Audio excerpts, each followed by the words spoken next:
I'm the State Secretary with the Queensland Beekeepers Association tonight. I'd like to firstly thank you for joining us. I'm joining you from Ugarapul country in the beautiful scenic rim where I call Boona home. Certainly our region was definitely touched and impacted by the recent extreme wet weather events and certainly some flooding events as well. So ultimately, we're here tonight. It's a collaboration between our great partners at Queensland Biosecurity, Dr. Dave, as I call him, our Queensland Bee Biosecurity Officer. And we've also got Sheree Finney joining us. She is the angel from Q-Rider that's going to help our beekeeping industry really discover, I suppose, what mechanisms for assistance are available to them to start their journey to recovery and get on with doing what we do best. Now, we've had a little technical glitch this evening. Dave, our Bee Biosecurity Officer, is just experiencing a few technical dramas, so I'm going to get straight into our presentation tonight and give you some industry overview of exactly what the floods were all about here in Queensland and some of the impacts that we've experienced. So, yeah, welcome. Okay, so the flooding and wet weather impacts, ultimately, the losses that have been reported to the Queensland beekeeping industry have basically eventuated to around about 2,800 hives.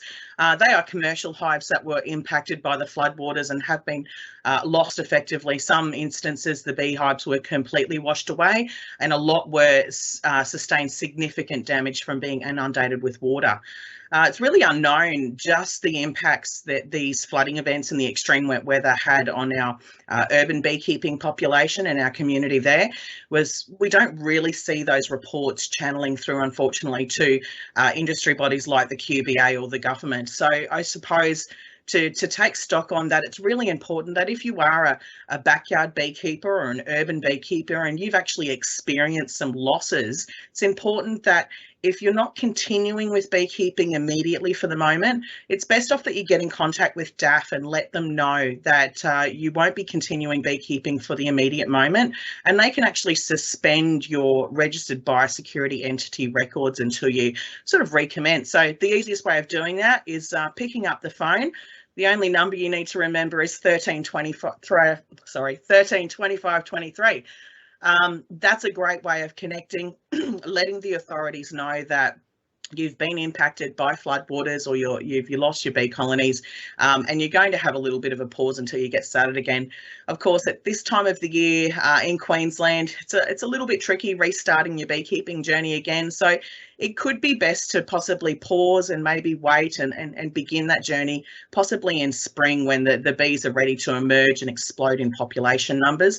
And there's plenty of floral resources around to support those booming colonies.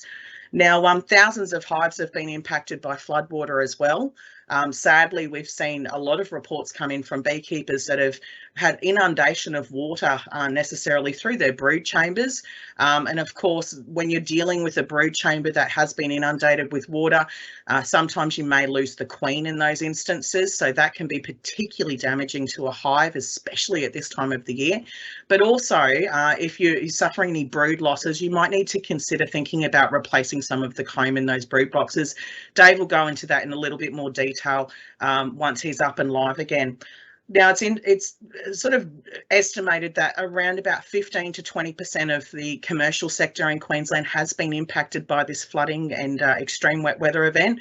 The particular challenges that we're facing at the moment, first and foremost, is the dearthing conditions. A lot of beekeepers are experiencing a significant reduction in floral resources, particularly at this time of the year when our brood nests are preparing for that winter cool that's coming along and really drawing down the brood into the brood chamber and condensing that size. So it's important to be aware that your bees may necessarily seem okay from the onset and just the small observation, but it's worthwhile doing an inspection to really identify that they have got adequate stores to get them through these next few weeks. So possibly supplementary feeding could be a trigger that most people might need to consider just to support their bees through the next few weeks. Pest and disease infestations have caused a significant amount of damage to a lot of bee colonies. The small hive beetle in particular, which Dave will cover later on, has really made it a tricky time for our beekeepers. The hive losses that we're expecting between 10 and 15% at least of a minimum when the initial the wave of the first extreme weather became clear. But now that we've had a few days of warmer weather, we're seeing those beehive sort of the small hive beetle numbers respond. And in fact, unfortunately, beekeepers are at a bit of a battle at the moment to try and stay on top of those beetle infestations. Again, if you're not confident with dealing with pest and disease in your hive, Dr. Dave is the best person to reach out to. Dave is there to answer the questions that are relating directly to bee biosecurity and bee welfare issues, so he can really point you along the right track to getting a hold of that situation. So the defined disaster local government areas, it's quite extensive at this point in time, and unfortunately we've seen a lot of the commercial beekeeping sector and our urban beekeeping sector impacted in this recent set of events. As you can see on the presentation, we've had impacts from Brisbane City Council, Fraser Coast, Gold Coast, Gympie, Ipswich, Lockyer Valley, Logan City, Moreton Bay, Noosa Shire, North Burnett, Redland City, Scenic Rim, Somerset, Southern Burnett Regional Council, Southern Downs Regional Council. Those poor people had another hit of wet weather just in the past 48 hours, which has just been devastating. The Sunshine Coast and Toowoomba Regional Councils as well. So it's really important that if you are living in one of those areas, and possibly you might consider yourself to be a commercial beekeeper or a semi-commercial beekeeper, deriving, at least a reasonable volume, maybe half of your standard income from your occupation of being a beekeeper. It's important that you're made aware of what mechanisms of support are there to help you. So ultimately, the direct impacts of the flooding, we all know, we've all seen the pictures, we've seen them on social media and on the news, but definitely the direct impacts of events like this. Obviously, we can see damaged equipment. That's number one. It is absolutely pertinent. We are in an industry where we are producing food ultimately. So considerations have to be made towards the integrity of the boxes themselves, and if there's any contaminated risks associated with the boxes being inundated in water. So Dave's got a lot of really great tips on how you best manage that situation. And that's definitely in a commercial capacity, but also in a backyard beekeeping capacity. What you need to be doing now to see if you can possibly salvage some of that equipment, if possible. Otherwise, alternatively, how you need to appropriately dispose of that. Obviously, damage to premises is a big one. We've seen a number of our beekeepers that are located throughout the Logan area that have received some water inundation to their extracting sheds and their equipment. So it's really important that you're taking the necessary steps to clean up from those events, and making sure that you're doing so in a very safe manner. But also you're very aware that the nasties that can lurk around in the mud and the slosh that's left over from floods. Obviously, hives that are lost in floodwaters do present a significant biosecurity threat. So we do call on all members of the beekeeping community, if you do notice a hive and you can at least identify the HIN number, the hive identification number, the best thing to do is to really get in contact with the Department of Agriculture and Fisheries. Again, the only number you need to remember is 13 25 23. Take a memory of that now. That number can help you to connect with the department, and they can go about getting in contact with that beekeeper that's experienced that heartbreaking loss and try and connect him with his equipment again. Obviously, hives that are damaged by floodwaters can often see situations, again, like we said before, with the brood chamber inundation, and that's something that needs to be very carefully managed at this point in time. And ultimately, contaminated honey is something that we need to be very mindful of. So it is absolutely unsuitable to consider using any of that honey or repurposing it to feed back to hives. Any contaminated honey that's been through floodwaters needs to be disposed of appropriately. The indirect impacts of flooding, as I covered off before, number one at the moment, we're experiencing a significant loss of floral resources. So that's a real immediate challenge for our beekeepers to get on top of possibly starving beehives and make sure that they're provided with the adequate resources. If you're not feeding your bees, they will become sick. It is very, very well known. There's a number of well-known endemic diseases that can populate in malnourished hives, and that can really cause quite a bit of a problem. Dave will go through those very, very shortly. Now, pest infestation is another one that's a big, big problem for us at the moment. Again, the small hive beetle, and Dave will take you through those steps to start looking at managing that if you're not already doing so. Hive losses ultimately for our commercial industry is a very big concern at the moment.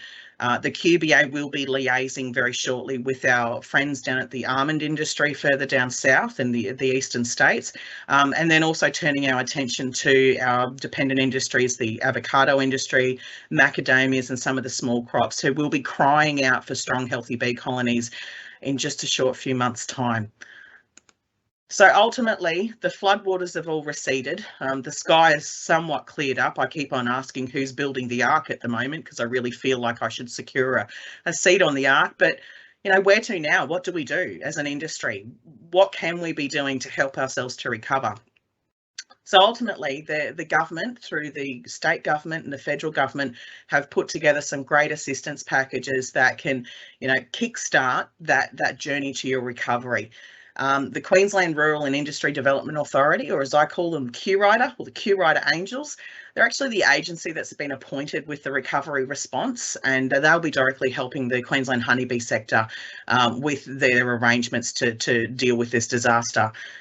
Ultimately, there's two different mechanisms for assistance. There are grants and there are loans, effectively. The grant is something that's been fairly popular within our commercial beekeeping industry and semi-commercial beekeeping industry.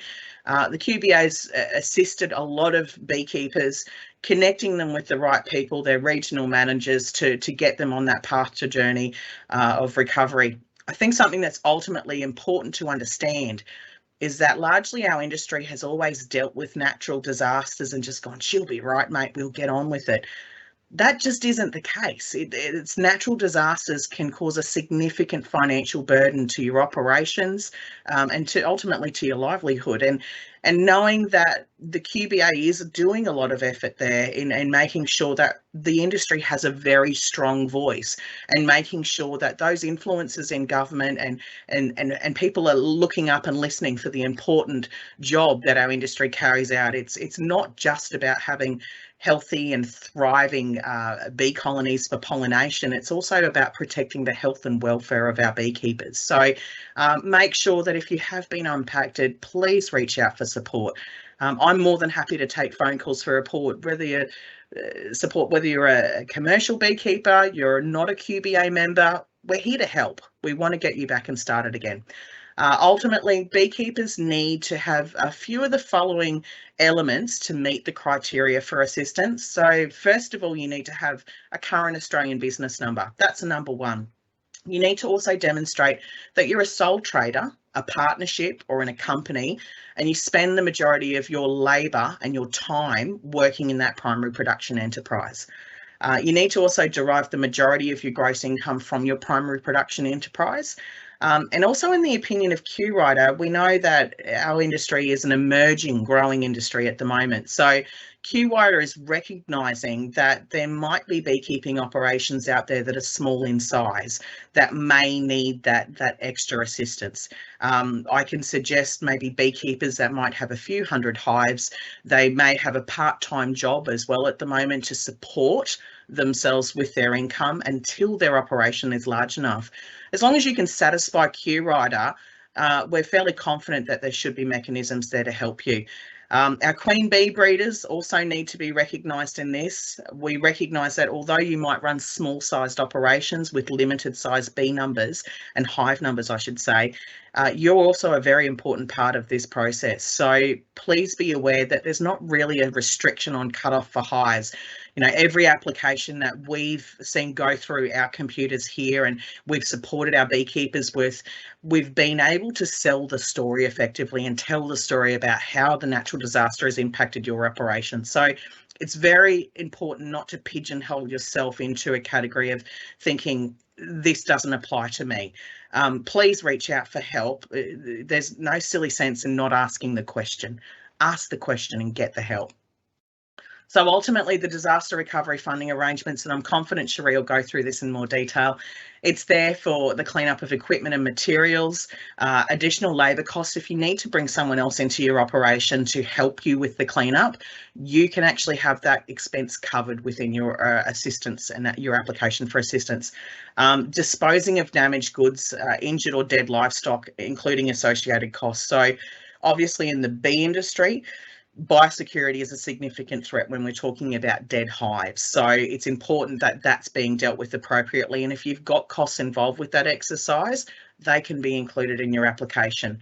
You've got repairs to buildings, reconditioning and repairing of essential plant and equipment. So that might cover your beekeeping and honey extractor, for example's sake.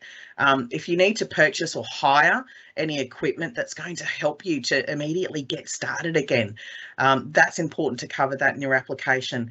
Essential repairs to your premises and fittings and things like that aren't usually covered by insurance. And talking about insurance, it's probably also important to realise that if you do have flood coverage there, QRider can possibly help you to include your excess costs for your insurance coverage. So just to have a think about that one.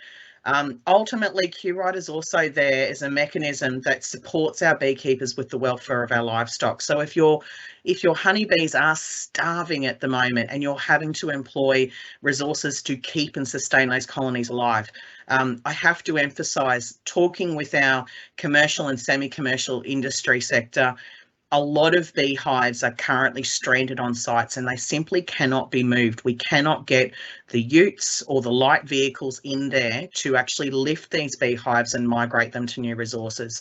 So it's very important to realise that if there is a dearth in that area where your bees are sitting at the moment and you're unable to move them out because the conditions and the ground is so sodden, there is a mechanism there to support you. Don't feel that you have to go and buy the granulated sugar and start mixing that up with the water and shelf the cost of that yourself. The same goes with the pollen substitutes. The mechanism is there to ultimately help. Maintaining the health and welfare of livestock is absolutely critical at the moment. So make sure that you are connecting with QRider and looking out for the assistance. Now, if you need extra information, QRider is there. I've referred to them as angels twice now, and I'm going to say that again. 1800 623 946 is another handy number for you. Alternatively, you can get on and Google a little bit of extra information. QRider, a simple Google search will point you in the right direction on where you need to be. The two links there, the team behind the scenes here will actually load them up in our Q&A chat page as well for you to take down later on.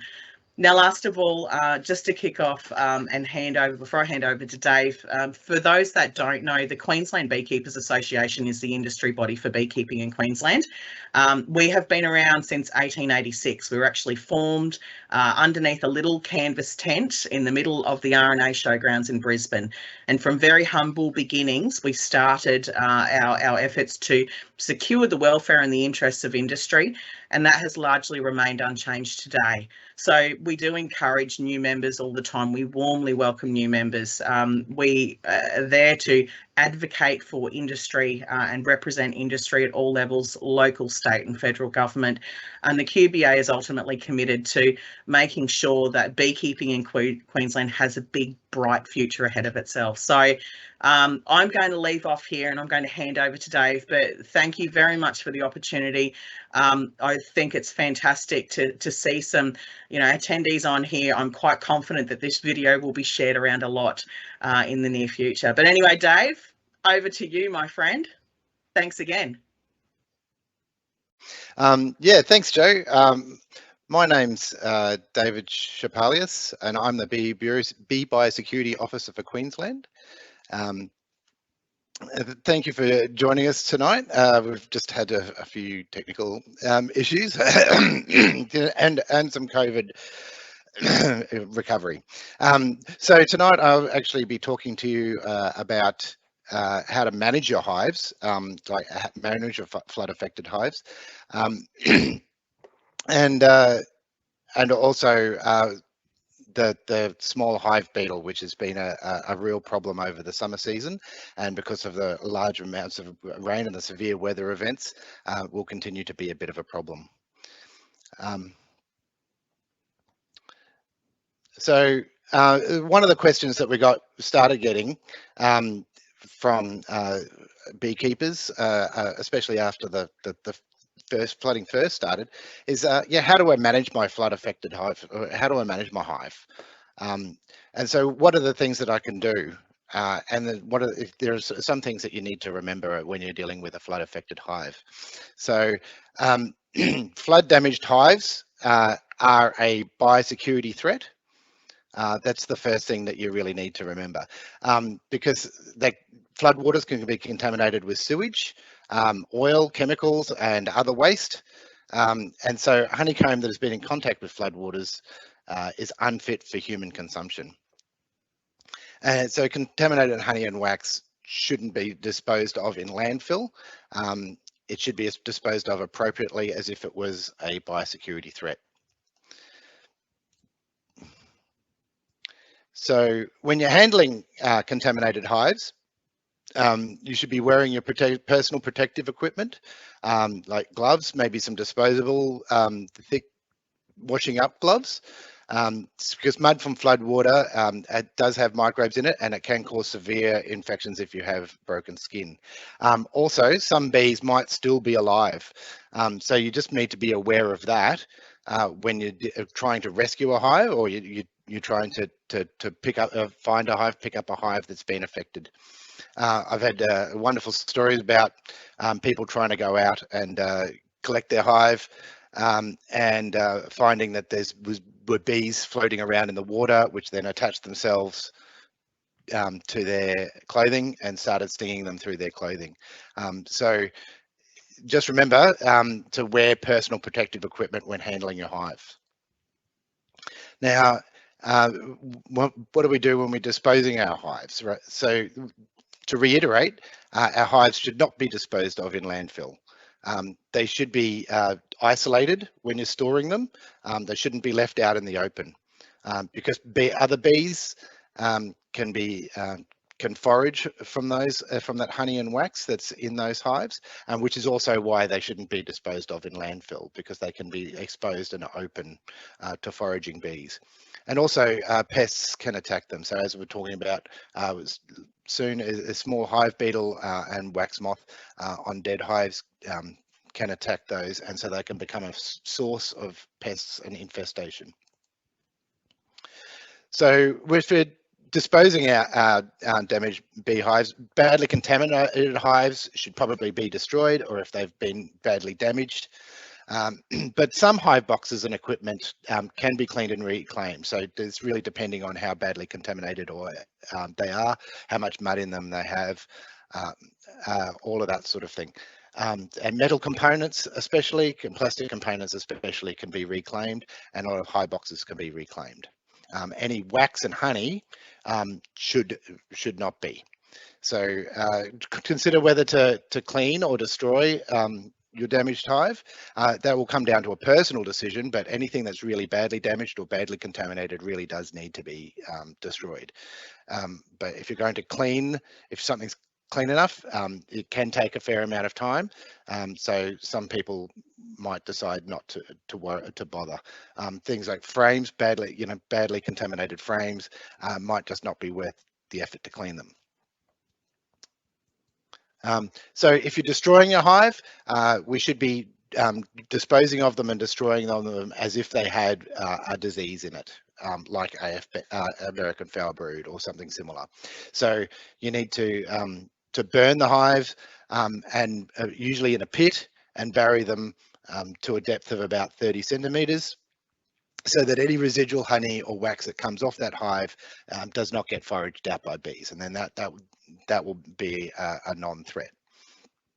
And that'll prevent any diseases that are in the hive from spreading, and any contamination in that hive won't be taken out to other hives.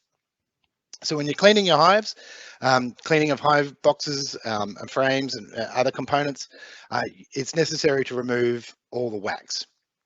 So you can steam them, you can boil them, or or use some sort of heat guns to try and remove most of the residual wax. But you try and that's the most important part, and then you can thoroughly wash them in soapy water and rinse in clean water, right? And make sure that they're fully rinsed in clean fresh water, and then dry them completely. This prevents mold buildup, but also you might want to consider further cleaning. That's irradiation, so that'll remove any suspected disease risks. So a lot of the spore forming diseases like American foulbrood and others might still be residual in a hive if you don't know it has been there. So radiation is really one of the safest ways to remove any kind of disease threat. For any residual odors, you can maybe wash it with a non-scented bleach as well. So once clean and dry, the hive boxes can be sanded back and repainted, and then they should have. You should probably put your hive identification number on nearly every box. If they're if they're in a flood affect area that can be flood affected again, you might want to be able to identify every box that was yours. And so make sure that they're marked with your hive identification number, especially on the brood box, with the first owner in the position 1, and then second owners in the positions that are marked. This information is available on our website on positions of hive identification number positions. And so that finishes with the hives, cleaning or destroying your hives. Or managing your hives. Also, another thing that you have to look at managing your hive is small hive beetle. Small hive beetle is insect. It's an invasive insect from Africa. Scavengers and hives lays eggs in cells. It doesn't cause too much of a problem when conditions are cool and dry. But over the summer, conditions are perfect, have been really good for their breeding cycles. And it contaminates honey. So any hives that are really heavily infested with a small hive beetle, they can have they have the slime outs with the contamination of this Codomea omeri yeast, which causes it to take on the honey and to take on a fermented smell and flavor, and that's unfit for human consumption. So over the summer, there's been key environmental conditions that increase the beetle numbers. It's been warm, high rainfall and high humidity.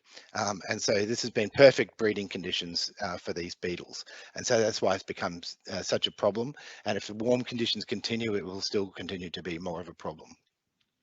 So what you really need to do is regularly inspect your super and brood boxes. Beetles are often obvious once you open the box. They will quickly hide and they can be pretty quick, but you can examine the brood and the honey frames for larvae and check the smell of the honey supers and anything that might be affected by them. There's a number of beetles that can get into hives. There's some native hive beetles and others that turn up in hives occasionally, but it's the small hive beetle that's a major problem. So you can see this is a picture of their larvae in a major slime out, and so you can see that they're small, white, maggoty or grub-looking things. Maggots are mostly for flies, but they do look very similar, and they can cause a lot of damage. And you can also get them, they look very similar to wax moth, but wax moth usually doesn't affect fresh honey. So one of the things to understand about when managing your small hive beetles is parts of their life cycle. So they are attracted to the smell of a hive, or and that they can smell honey and resources, and they can travel up to 15 kilometers. But as beetles, they're fairly strong flyers, and so they can travel a fair way, and they can also detect low levels of smells, and so they're attracted to the odor plumes. Which is one of the reasons why we also recommend that if you're checking your hives, to not leave waste wax and honey lying around on the ground, because that it really is an attractive smell. And so they lay their eggs in the comb, and then the hatch larvae burrow through the combs. But when they pupate, they make their way to the bottom of the hive, and then they pupate in the soil.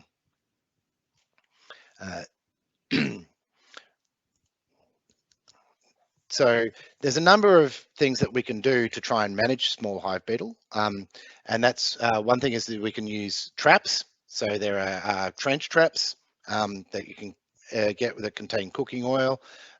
They're more organic sort of methods, or diatomaceous earth, and they can be placed throughout the hive, between frames, and they generally trap adult beetles. You can also get chemical traps that contain fipronil. There's like this black square one in the lower right-hand corner. That's an apothor trap. They're designed to keep out bees, but allow like a harborage for beetles to go in there, and then that contains fipronil, and hopefully that will reduce beetle numbers. Those traps, any chemical containing traps should be placed in the bottom of the hive, not in the top of the hive, especially because sometimes you'll get moisture. If moisture affects the hive, it can affect the honey and drip down into the honey. So there's other traps that you can get as well. So there's vinyl fibrous mats, tangle traps that you can put on top of frames. And fluffy mats, and also graded and modded bottom boards that can also contain diatomaceous earth or oil. And there's some that are available commercially, and there's some that are available custom made. So one of the big things about with the hives, you can place your hives in a sunny location. And you can also place them on a hard clay soil, or some people put them on concrete pads. But if the soil is hard, then the larvae find it a lot more difficult to burrow into the soil and pupate. And so if you've got a good soil underneath, or a good foundation underneath the hives, you'll find that the beetle numbers in the local area tends to be a lot more reduced. And now we're coming into winter, when we get cooler, drier weather, then the pupation really slows down, and so you don't get adult beetles flying in the evening. And so if you don't get adult beetles flying in the evening, they tend to be hanging around inside the hives. And so that's a really good time to try and remove the adult beetles from inside the hive. So make sure that you've got traps or something to reduce beetle numbers or adult beetle numbers inside the hives, and try and break that life cycle. And so also we have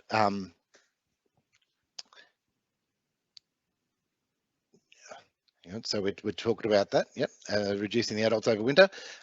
So we also have stored hives, stored frames.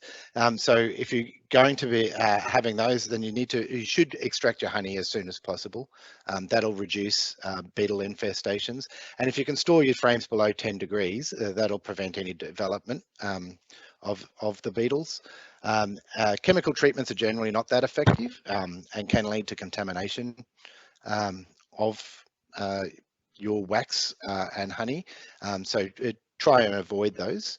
But if you need to kill legs and larvae, you can store them at minus 13 degrees for at least 6 hours. So in a freezer overnight, should be able to kill all eggs and larvae of wax of the small hive beetle.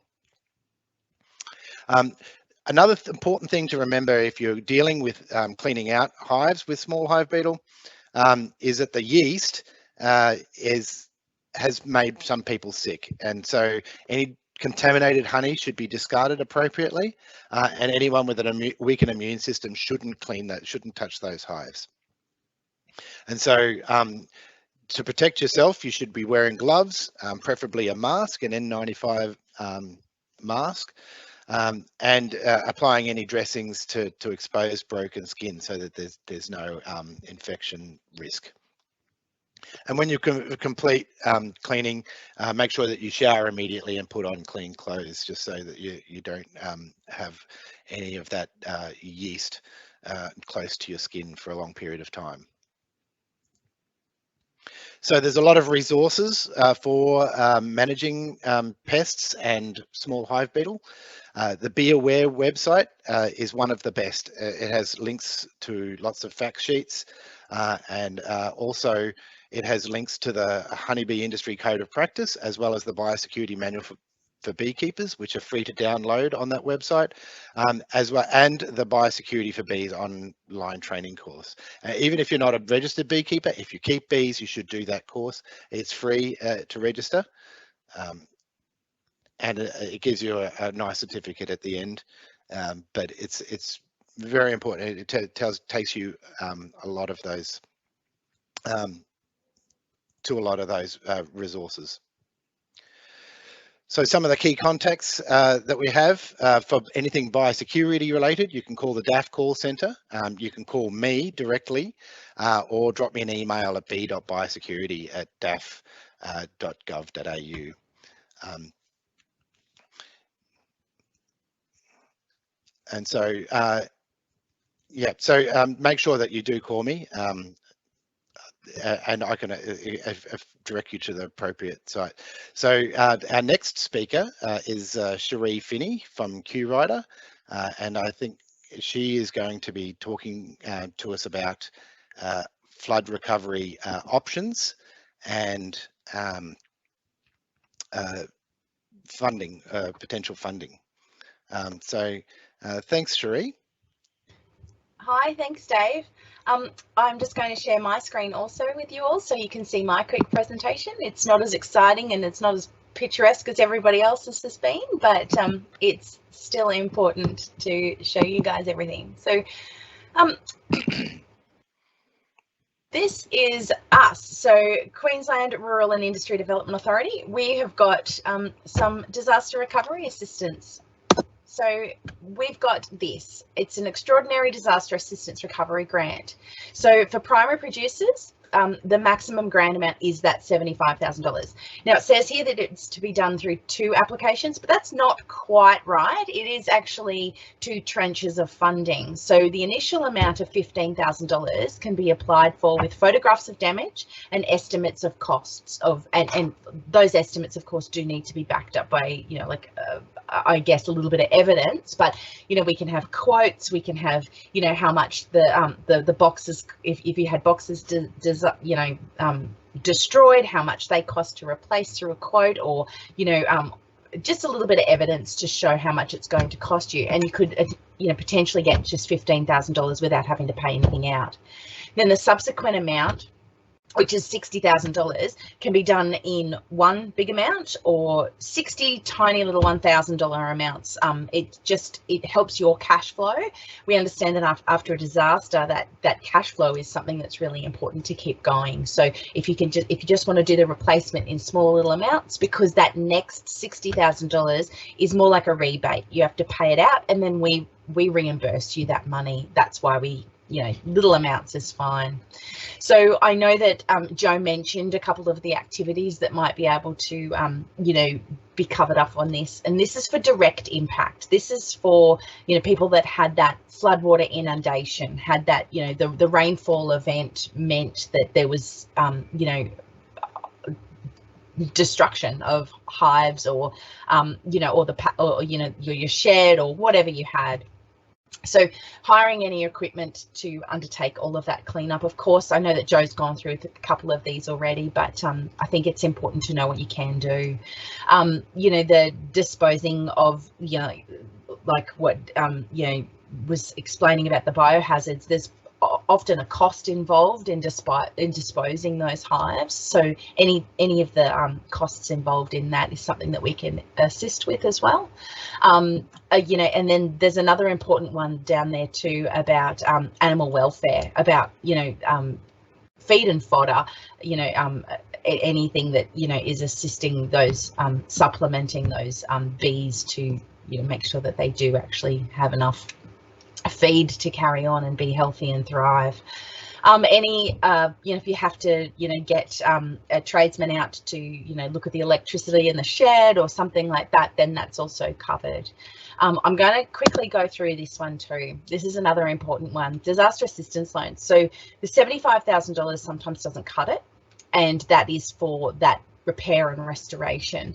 But these here, these disaster assistance loans, are actually for working capital. They're for the everyday costs associated with running a business. So, you know, if you have to pay lease fees, or if you have to do, you know, repairing something that, you know, the $75,000 didn't cut it, it's just for meeting your carry on, you know, your essential, that capital that just has to carry on. That's what this loan is for.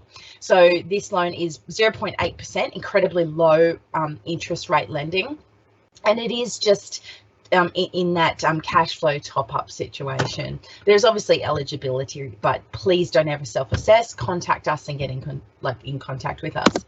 The next one here, this is the Disaster Assistance Essential Working Capital Loan. Now this one is less, this is $100,000, but this is the assistance that's available for those people that were indirectly impacted.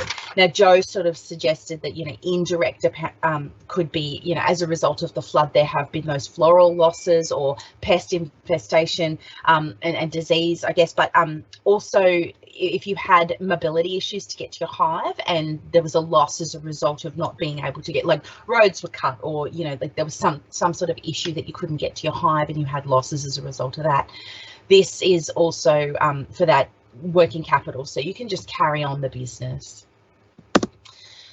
We've already gone through this. Joe explained exceptionally well about the 17 local government areas that are covered off in our primary production business, the disaster areas, and if you are if your bees were in one of those areas, even if you are not, but your bees are, and you can show that your bees were in one of these regions and you were adversely directly affected, then you can apply.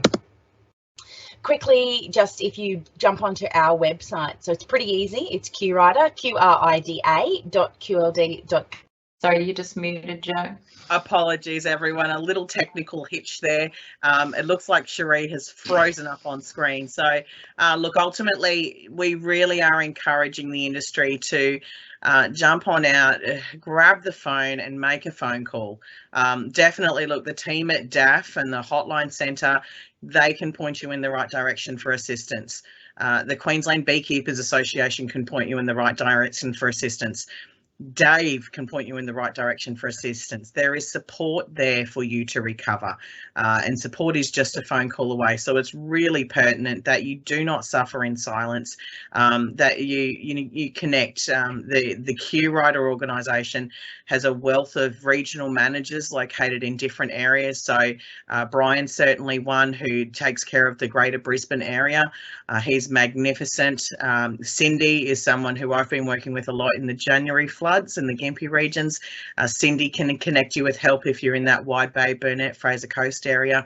And then there's other regional officers as well. The easiest way to find, if you want to talk to one of those regional officers, is to connect with them through the QRIDA website. And quite simply, if you go to the QRIDA website with the details that'll be posted in the chat soon, you can actually just enter your postcode there and it will direct you to who's the best person to talk to. And sometimes in these situations, it's best to actually, connect with someone sometimes over the kitchen table and just, have that heart to heart. But it's most important, I think, for the industry to recognise that you don't need to suffer in silence. put your hand up for help. Help is there for you.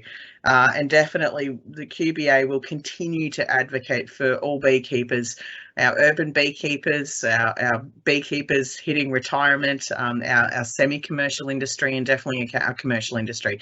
You know, we are passionate about what we do here at the QBA and want to make sure that the support to build our bright future is right at your fingertips. Dave, I'm going to quickly hand over to you because hopefully we've got some questions coming into the question and answer page at the moment. I'm confident. And Cherie's back. We do have one question, and I do really want to know the answer to this. If somebody had bees, because we have a lot of beekeepers that have bees in both New South Wales and Queensland. If they had bees in the New South Wales floods, how does that work? Because I know a lot of beekeepers that have bees in both Lismore and in southeast Queensland as well. Yeah, so we actually have mechanisms for this because the DRFA funding is it's national. It's not just through Queensland. So if you had hives in New South Wales, but you're from Queensland, apply to New South Wales. The New South Wales RAA is administering the New South Wales equivalent. It's exactly the same criteria, same eligibility, everything like that. But if your hives were in New South Wales, that's where the damage was, apply through them. If you had damage in both, choose one. You can't get both funding because it is one pool of funding, but apply. So if you had bees in Queensland and bees in New South Wales, apply through either or Queensland. And of course we do, pardon the pun, we do cross-pollinate. We do discuss with our partnership in New South Wales, but that's how you know, it's very, very easy to do either or, either us or them. It's same amount of money, same pool, same eligibility. Please just apply and never ever self-assess. That was the last slide that I was going to pop up. Just give us a call, ring us, chat one of the friendly team, whether it be one of our regional area managers, which you can find really easily on our website, or ring through to the 1-800 number. That we're all really here just to help. We want to do what we can, and you know, don't self-assess. Don't self-assess.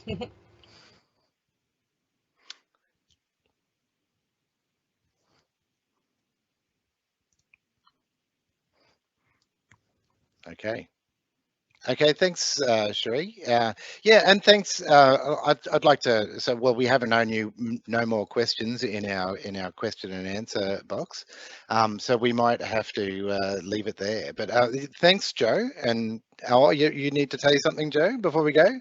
But I'll just say thanks, Joe, and thanks, Cherie. But anyway, yeah.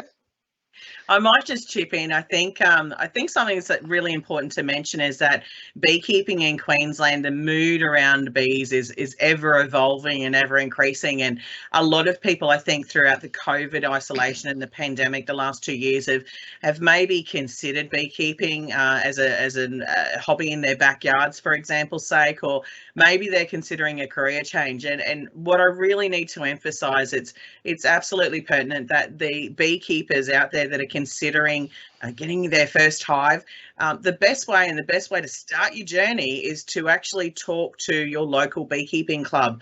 The QBA has got a wealth of experience. We have 13 affiliate clubs right across Queensland, including our 5 QBA branches, and that should be this pathway to starting your journey on beekeeping. You know, being a part of a club and being involved with the club puts you with thousands of years worth of beekeeping experience and you know, mentors at your fingertips. So please start your journey there. Also consider making sure that you're doing the relevant checks. You're doing your bee biosecurity training online bulk course. It's a free course. Industry have worked for a very long time to make that mechanism a free course for all of our beekeepers. So please go out there and do the course. It will really extend your knowledge on pest and disease awareness and what you need to be doing. And I think I might just tie off by saying, look, it's important that if you're starting your beekeeping journey, you know, what you need to be considering first and foremost is the vegetation that you've got around you. Have a look in your backyard. Does your backyard have enough floral resources to support a bee colony? You know, having a couple of little plants in the backyard that might flower off once every spring really isn't necessarily enough to support bees. So you know, think about why you're becoming a beekeeper, I suppose, and think about maybe what you can be doing to harbour a more productive environment to include not only just honeybees, but our beautiful native pollinators as well. They're a really, really important part of this equation. So I always say, think about your backyard first before you take on a new challenge. Maybe you can, you know, foster a better environment in your backyard to start off with, and then learn by observing bee and insect behaviours and start your journey that way. But definitely, if you need support in starting beekeeping, Dr. Dave is the way to go. Otherwise, info at qbabees.org.au is a great starting point as well. And we've got people here to point you in the right direction and connect you with resources. So, Dave, I'll hand back over to you. Yep. Sorry for hijacking there. That's I'm all right.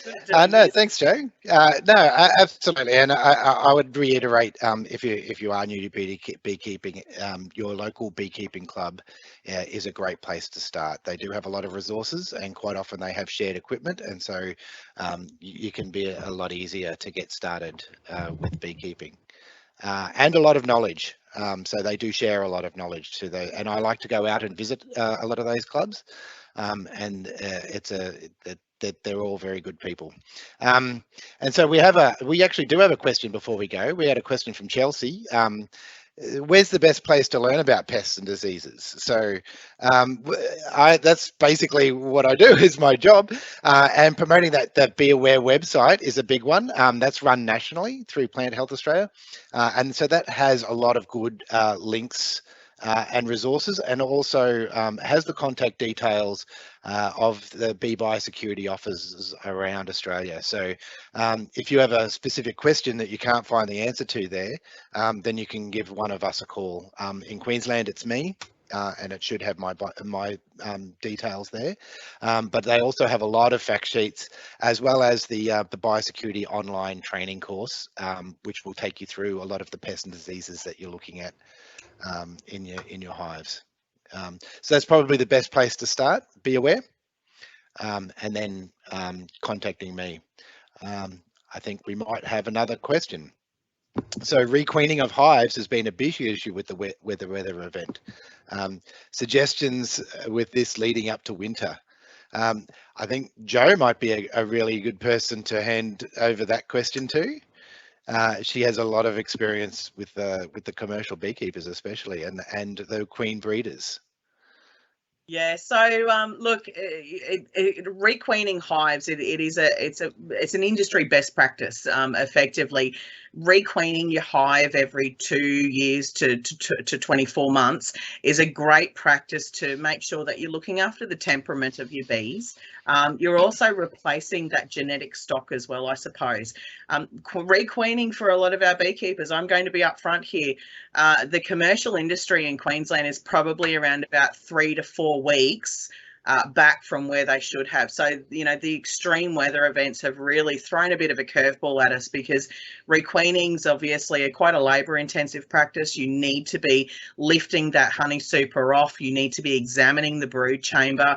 You need to be identifying that queen as well. So look, ultimately what I would be saying to you is that there are a very small number of queen bee breeders that are still producing at the moment, and they're in a position that they can actually mail out queen bees to you. So I would be saying to a lot of people, the Australian Queen Bee Breeders Association is, they're the association that protects the welfare and interest of queen bee breeding in Australia, and they can definitely connect you with a reputable queen bee breeder, someone who has got the trusted genetic stock, someone who has got reliable queens that you know that you're going to get good practice out of. But look, definitely if you get in contact with the QBA, again, our email address is info@qbabees.org.au, and I'd be more than happy to locate where you are and connect you with a local queen bee breeder. But it is pretty tricky at this time of the year, to be honest. The weather definitely hasn't been in our favour. Sometimes at this point in time of the year, we do need to look at the weather systems and make an adjusted and risk approach assessment effectively. So if you've got, you know, a day like today where it was the southeast corner, the weather was fairly productive and conducive to beekeeping. So the winds were mild. There was a little bit of, dappled rain and showers in the air. If you can seize an opportunity, definitely before Anzac Day, I'd be saying grab that opportunity and run with it. Productively at the moment, it's probably the best time. But anything after Anzac Day, unless you're in the greater urban Brisbane area where the daytime temperatures don't really dip down too much, you're going to run your risk. But look, I'm more than happy to field that question offline and support Anonymous with their query. Okay, thanks, Joe. We also have another question about queen rearing. I don't know the answer to this, so it might be for you, Joe, or for Cherie. I lost my cell raiser and my entire queen raising apiary for pre-winter. Is requeening in spite of this a cost that could be covered? I might jump in really quickly there. So that's okay, Cherie. For those who don't know, I've been doing an awful lot of work advocating and representing the interests of industry over the past 4 years. So I've become quite attuned to what mechanisms are there to support. But definitely, if you are in the situation that you are deriving at least half of your income from your queen bee breeding operations, that is your meat and bread effectively of your income, and you can satisfy that to QRIDA, I'm fairly confident that that would be a mechanism. Definitely, we recognise that queen bee breeding operations aren't as large scale as what a standard commercial beekeeping operation might be. So definitely, again, like Cherie was saying, do not self-assess at the moment. Self-assess is the path to destruction. Get yourself the necessary information. The people are there to talk you through it, and I wouldn't make a judgment call on yes, this is eligible or not. The best thing that you can do is reach out and touch somebody. Sorry. Just in addition to that, like queen breeding is definitely considered a prime of production. So if you had a loss and there were damages as a direct result of the rainfall and the flooding, then whatever damages there are could be eligible to be recovered. So it depends, like livestock, which technically the bees are a livestock, replacing those would be an eligible cost, provided, like, there's a lot of eligibility and there's a lot of boxes to tick, but I can't see why it would be a blanket no. So I definitely think you should reach out, or at the very least throw your hat in the ring, because one of my sayings is, if you go for gold and you only get silver, then you're still a winner, and you'll never know unless you give it a crack. So don't self-assess, just throw it in.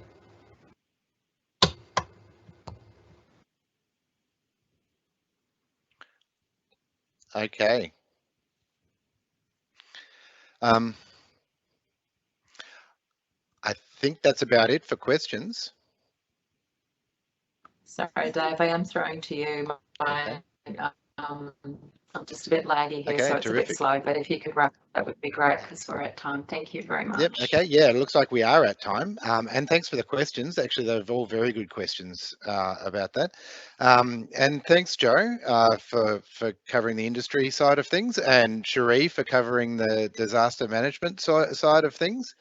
And just to remember that we're all here to help in our own ways. So if you do need some help, you do have some concerns, you give one of us a call.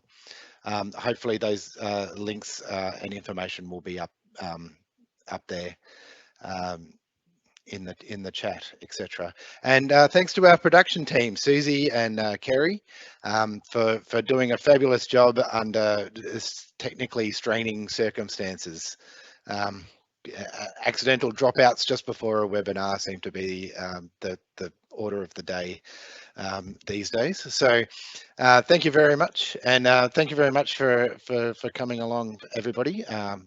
And hopefully we'll see you next time we do a webinar. Thank you, everybody.